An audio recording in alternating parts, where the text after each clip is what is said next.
नमस्कार। आज थोड़ा सा पॉलिटिकल मुद्दे पे बात करते हैं, बिहार चुनाव पे बात करते हैं और नीतीश जी की कुंडली पे बात करते हैं।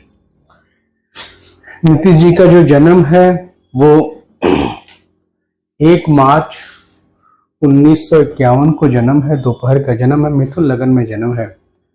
उनके जो ग्रहों की स्थिति है, मिथुन लगन है, पराक्रम भाव में यानी 10वें घर में शुक्र और मंगल काफी मजबूत, काफी उच्च का शुक्र है। मंगल एक साथ मजबूत बैठा हुआ है। एक अपने आप में प्रत्यक्ष रूप से पॉलिटिकल कुंडली दिखाई देती है। भाग्य स्थान में बृहस्पति भी है, सूर्य भी है, बुध भी है।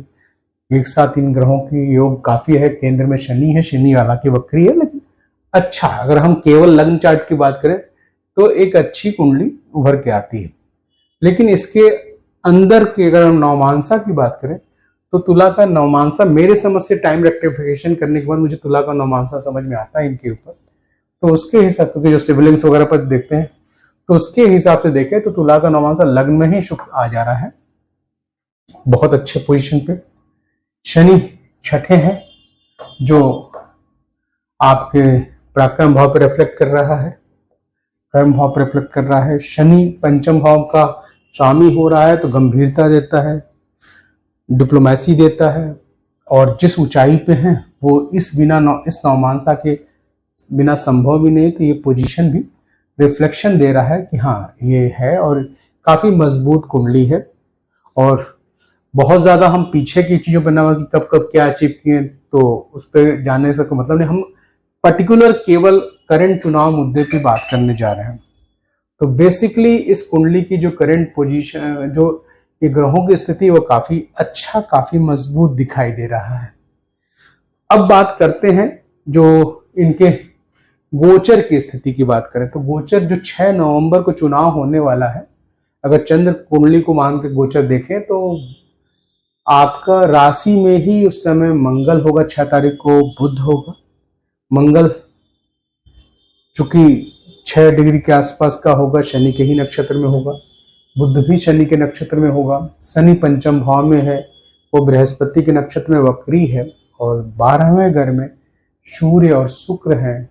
सूर्य जो है वह 19 डिग्री के आसपास में स्वाति नक्षत्र का है, राहु के नक्षत्र का, और शुक्र नामक ग्रह जो है मंगल के नक्षत्र का है। भाग्य स्थान में बृहस्पति उच्चस्थ है, ये एक अच्छे पोजीशन पे दिखाई दे रहा है। तो 6 तारीख के जो ग्रहों की पोजीशन है वो चंद्रमा चूंकि अपनी जगह से वृश्चिक राशि का है और गोचर में चंद्रमा में खडाष्टक होगा, तो जो 6 तारीख के जो ग्रहों की पोजीशन है शायद उतना अच्छा रिजल्ट ना दे, लेकिन फिर भी ठीक ठाक वोटिंग पड़ने के पर 6 तारीख के ग्रहों की जो पोजीशन है वो बहुत फेवरेबल नहीं बनता हुआ दिखाई दे रहा है। लेकिन पराक्रम का मालिक जो सूर्य है 12 में बैठा हुआ है, वो चिंता तो दे ही रहा है, तो एक अच्छा मैनिपुलेशन होगा। अब बात करते हैं 11 नवंबर की बात करते हैं। 11 नवंबर के ग्रहों के हिसाब से हम बात करें तो इनकी जो जन्म पत्री में 11 नवंबर में भी मंगल और बुध एक साथ ही दिखाई दे रहे हैं। सूर्य की पोजीशन थोड़ी सी और मजबूत होती हुई दिखाई दे रही है। शुक्र जो है वो भी वहीं बैठा हुआ है, शुक्र जो है वो स्वाति नक्षत्र में होता हुआ दिखाई दे रहा है। और जहां तक बृहस्पति चंद्रमा यहाँ एक साथ हो जा रहे हैं, तो चूंकि चंद्रमा से बृहस्पति के पहले चंद्रमा अपनी जगह से खडाष्टक बन रहा था, अब चंद्रमा वृश्चिक राशि से अपनी जगह नवम बन रहा है।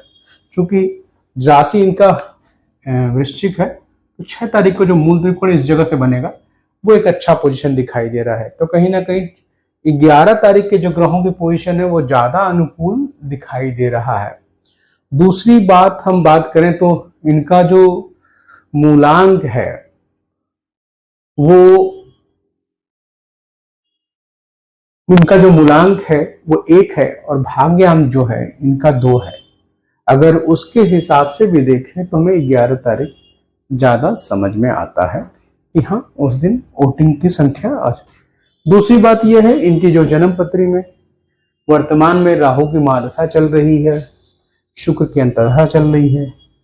ये भी इस कुंडली के लिए अच्छा संकेत दे रहा है, क्योंकि राहु भाग्य स्थान में है, शुक्र पराक्रम भाव में, शुक्र की पोजीशन में चुनाव का होना अच्छा है। तो निसंदेह इनका ये जो चुनाव है वो मजबूत चुनाव दिखाई दे रहा है। कहीं से भी इस चुनाव में इनकी पोजीशन कुछ खराब तो मुझे नहीं दिखाई दे रही है। प्रतिद्वंदी होंगे, मजबूत होंगे, लेकिन अभी इनका वर्चस्व कायम होता हुआ दिखाई दे रहा है। अभी ये कंटिन्यू करते हुए दिखाई दे रहे हैं।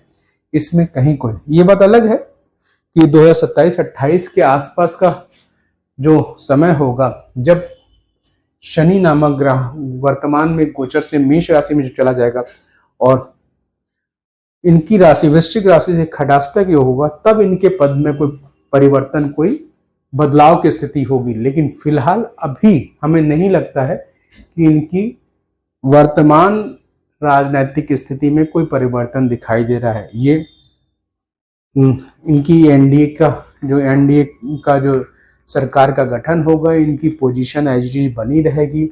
अभी इनकी पोजीशन में कोई बदलाव नहीं दिखाई दे रहा। हो सकता है कि चुनाव जीतने के बाद पूरे 5 साल के टर्म में ये मुख्यमंत्री न रहे, हो सकता है बीच में इनके टर्म को चेंज किया जाए, इनके पद को एनडीए चेंज करे। जब शनि गोचर में मेष राशि में रिफ्लेक्ट करेगा, उस समय की स्थिति कुछ बदल सकती है कि जब शनि गोचर में मेष राशि में चलेगा और बृहस्पति जो होगा वो कर्क राशि में या सिंह राशि में गोचर करेगा, उस समय कुछ इनके पद की बदलाव की जाएगी। लेकिन अभी तो एज इट इज ऐसा लग रहा है कि मुख्यमंत्री के रूप में यही कंटिन्यू करते हुए दिखाई दे रहे हैं। ये मैच्योरिटी के साथ बहुमत पाते हुए दिखाई दे रहे हैं।